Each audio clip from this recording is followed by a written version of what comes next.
BJP जब से सत्ता में आई है तब से देश में नफरत का माहौल बढ़ता जा रहा है, कभी हिजाब के नाम पर, कभी ईमान के नाम पर। ऐसा ही एक किस्सा अहमदाबाद की एलजे कॉलेज का सामने आया है, जहां एक मुस्लिम स्टूडेंट को दाढ़ी रखकर एग्जाम देने से मना किया गया।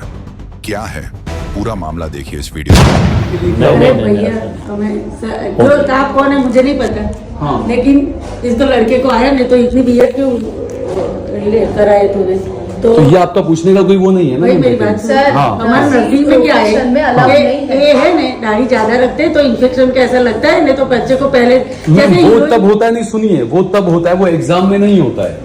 मेरी बात आप सुनिए, वो एग्जाम में नहीं होता है। जब आपको जॉब ऑफ पे रखना हो तब आपको सवाल कर सकते हैं। एग्जाम में किसी भी नहीं, एग्जाम में किसी रूल्स में नहीं है। How can you ask this, how can you say them that remove your beards and do that? हमें ऐसे तने कीधું છે તારી બિયર રિમૂવ કરી નાય, जो है डरना मत, जो है साफ बोलिएगा। એટલે હું એન્ટર થયો ને તો એમને મને એમ કીધું કે કેમ બિયર્ડ ક્રીમ શેવ ન કરી, તો હું કઈ ના બોલે, મેં કીધું સોરી મેમ। તો એમ કે એમને એમ કીધું કે હજ પડીને આવ્યો છે, તો મેં કીધું કે હા હું માર્ચમાં જ હું ઉમરા પડીને આવ્યો। तो हिंदी में ही बोलिए, कोई बात नहीं। मैंने कहा कि मैं मार्च में ही उमरा करके आया हूँ। हाँ। तो उनको ऐसा लगा कि मैं झूठ बोल रहा हूँ, लेकिन मैंने कहा नहीं मैम सच में कि पिछले महीने में मैं, तो कह रहे हैं कि प्रिंसिपल को पूछते हैं और बाद में एग्जाम लेते हैं, प्रोफेशन में आना चाहिए, आपके प्रोफेशन में आना चाहिए, एटलीस्ट 0 नंबर का तो मशीन लगवाना चाहिए। तो मैंने ऐसा कहीं नहीं है, ऐसा रूल्स में कहीं नहीं है। मैंने कहा और आपको डरने की भी जरूरत नहीं है। दाढ़ी रखते हैं तो बोलने कहाँ रखा है, हज करने नहीं के रखा है, हमारा सुन्नत तरीका रखा है, इसमें क्या आपकी मर्जी है, वो चॉइस है, वो संविधान से ऊपर तो नहीं है ना, रूल से ऊपर तो नहीं है ना कोई। हम सबकी एग्जाम लेते हैं। देखिए मैम, एग्जाम में कहीं पर भी ये चीज नहीं है कि आप इसको ऐसे करें। तो आपका जॉब का जब मामला हो तब आप पूछ सकते हैं, हालांकि उसमें भी ये नहीं है कि आपको रिमूव करनी है दाढ़ी। लेकिन हमको पढ़ाते हैं, इसीलिए हमने पूछा, पढ़ाते हैं तभी बोलते हैं कि इन्फेक्शन लगता है। क्या नाम है मैम आपका? मेरा नाम सरयू है। क्या नाम है? सरयू। सरयू, पूरा नाम क्या है? सरयू बाला राजपुरोहित। सरयू बाला राजपुरोहित। वैसे दीपक करने में मेरी बराबर। क्या है यहाँ पर आप? मैं रिटायर्ड हूँ, मैं एग्जाम लेने आई हूँ। और ऐसा नहीं है कि हमको नापास करना है कोई स्टूडेंट को, कि कोई जाति के बात से, क्योंकि मैं इतना साल जॉब किया है भैया। देखो मैम, देखिए जॉब किया और सब बात अलग है मैम, वीडियो बना रहा हूँ मैम, मैं कुछ बोलना है आपको? ठीक है नर्सिंग कॉलेज में जो मामला हुआ था दाढ़ी रखने को लेकर, उसके चलते आपने कंप्लेन दर्ज की, क्या कुछ उसमें जो है जवाब आया? एक जो स्टूडेंट था एलजे हॉस्पिटल के अंदर, उसकी प्रैक्टिकल एग्ज़ाम थी नर्सिंग की। उस टाइम पे एग्जामिनर ने उसको ऐसी बात कही कि आपकी दाढ़ी है, दाढ़ी को काट के आइए, उसके बाद ही आपको एग्ज़ाम में बैठने दिया जाएगा। उस स्टूडेंट के साथ इतनी सब नाइंसाफ़ी हुई। उसके बाद में हमको मालूम हुआ कि स्टूडेंट को एग्ज़ाम के अंदर जब दाढ़ी काटने के लिए बात हुई तो उस स्टूडेंट ने हमारे नेशनल स्पोक पर्सन को SMS किया, मेल किया कि आप हमारी बात को नेशनल प्लेटफॉर्म पे रखिएगा।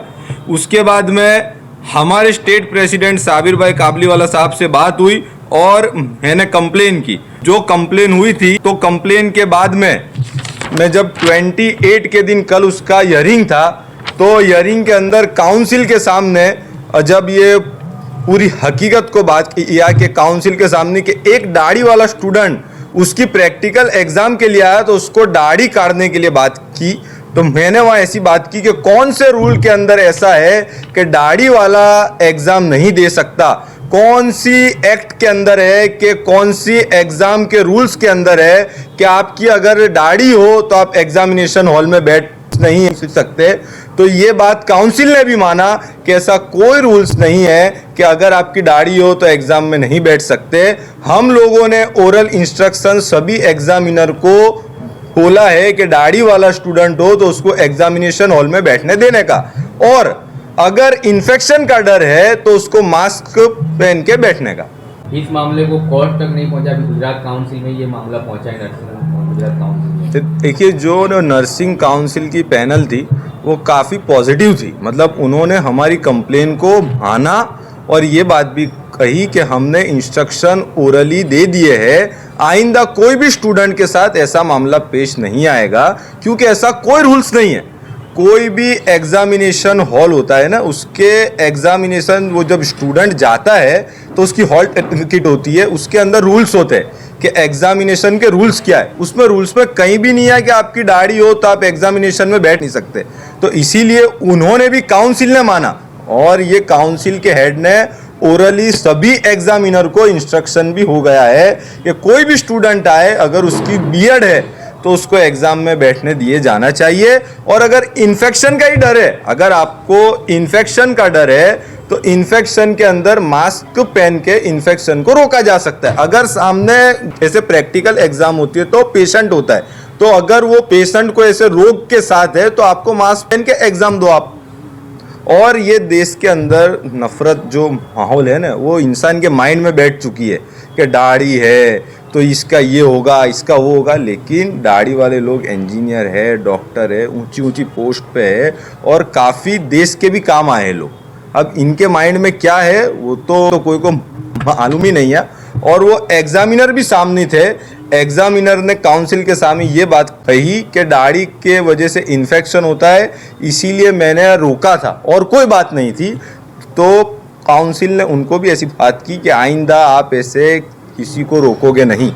ऐसा कोई जो है रिपोर्ट सामने आया कि दाढ़ी की वजह से इन्फेक्शन हुआ है, ऐसी कोई मामला कहीं भी सामने आया? आज तक तो ऐसा कोई मामला सामने आया नहीं है, हवा में बात। लेकिन उन्होंने जैसे रोक दिया था तो उसका कोई पर्पस नहीं था, तो लास्ट में इन्फेक्शन का बहाना लाए। अब कोई अगर किसी आदमी को रोकते हैं तो कोई पर्पस होना चाहिए या कोई लॉ होना चाहिए या लॉ की बुक के अंदर होना चाहिए कि दाढ़ी है तो आप एग्जाम नहीं दे पाओगे। लेकिन ऐसा कहीं है ही नहीं, दाढ़ी वाला एग्जाम में बैठ पाएगा और इसका इम्पैक्ट ये आएगा कि आइंदा के लिए स्टूडेंट के लिए काफ़ी आसानी हो जाएगी जब भी एग्जामिनेशन हॉल में जाएंगे। अभी मेरी आरटीआई का आंसर भी आ जाएगा, उसके अंदर भी स्पष्ट लिखा हुआ होगा कि दाढ़ी वाला एग्जाम में बैठ पाएगा। ऐसे मामलों में उन स्टूडेंट्स पे कितनी असर होती है जो दाढ़ी रखता है, कोई महिला जो बच्ची हिजाब पहन के एग्जाम में जाती है और इस तरह से रोक जाए?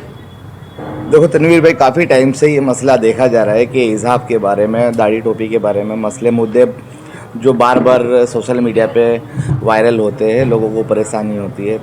और काफ़ी हद तक माइनॉरिटी जो मुसलमान जितने भी लोग हैं, वहाँ के जो यंग जनरेशन बच्चे हैं, वो लोग दाढ़ी और टोपी लगाने से डर रहे हैं। काफ़ी टाइम से ये मसला चल रहा है। तो अब हम ये जो मुहिम चला रहे हैं कि और अल्हम्दुलिल्लाह जो इसके बारे में हम लोग आगे कार्रवाई कर रहे हैं, तो हम भी एक सोशल मीडिया से लोगों तक ये मैसेज पहुंचाएंगे कि इंशाल्लाह आप जो आने वाले टाइम में भी हम जो ये टीम के साथ काम कर रहे हैं वो काम बेहतर होगा। और अभी जो कुछ दिनों पहले जो हादसा एक स्टूडेंट के साथ हुआ था, उसको लेकर भी अहद भाई ने आगे बहुत अच्छा काम किया है। और वहाँ से हमारे को जो कागज़ लेटर पे जो मिला है कि भाई दाढ़ी टोपी रखने के बारे में, जो दाढ़ी रखने के बारे में जो मसला हुआ है, तो इंशाल्लाह आने वाले टाइम में ऐसे भी कोई भी मुस्लिम बच्चों को या दाढ़ी वाले बच्चों को एग्ज़ाम में बैठने से रोका नहीं जाएगा और उनके साथ मतलब वो बर्ताव नहीं किया जाएगा जो एक दाढ़ी और हिजाब के बारे में जो किया जाता है।